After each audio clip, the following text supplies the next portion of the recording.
Good morning, ladies and gentlemen of the state.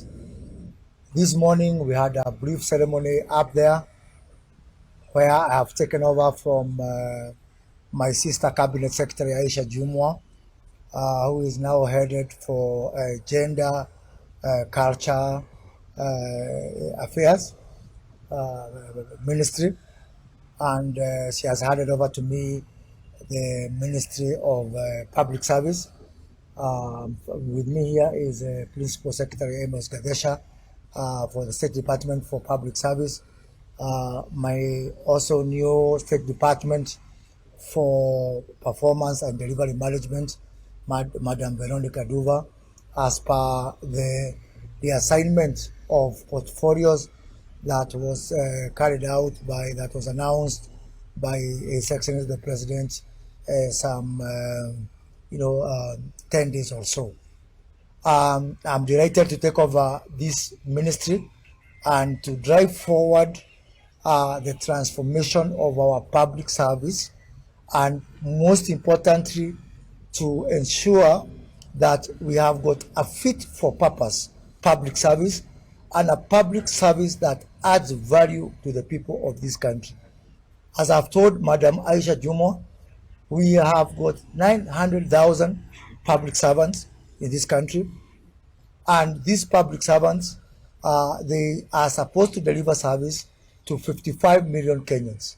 That means we have got roughly around 60 Kenyans that depend on each of us as public servants.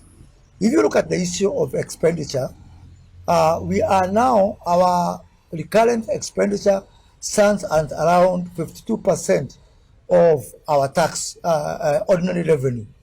That means that half of our money that we collect through taxes is spent by 900,000 people. They are the ones who make decisions to spend, and they are the ones who consume 52% of our ordinary revenue. My question is that a fair system where one person is consuming revenue contributed by 60 people? The only way out is for public servants to make a decision, a rational decision, a deliberate decision, whether they want to continue to be paying to this country or they want to be part of adding value to these people who contribute the taxes with which they are paid. And if you look at what is happening, with utmost respect, with profound respect, I am of the view that we ceased having a public service a long time ago. What we have is public employment. We are just engaged in coming to work because we are gainfully employed by the people of Kenya.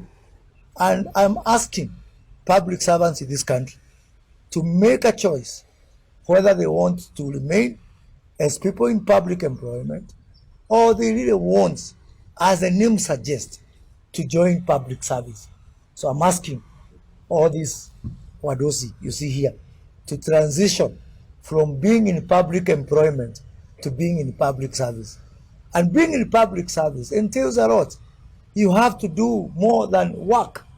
I'm finding nowadays, I thought this is a culture that is there with the people who have been in the public service for a long time.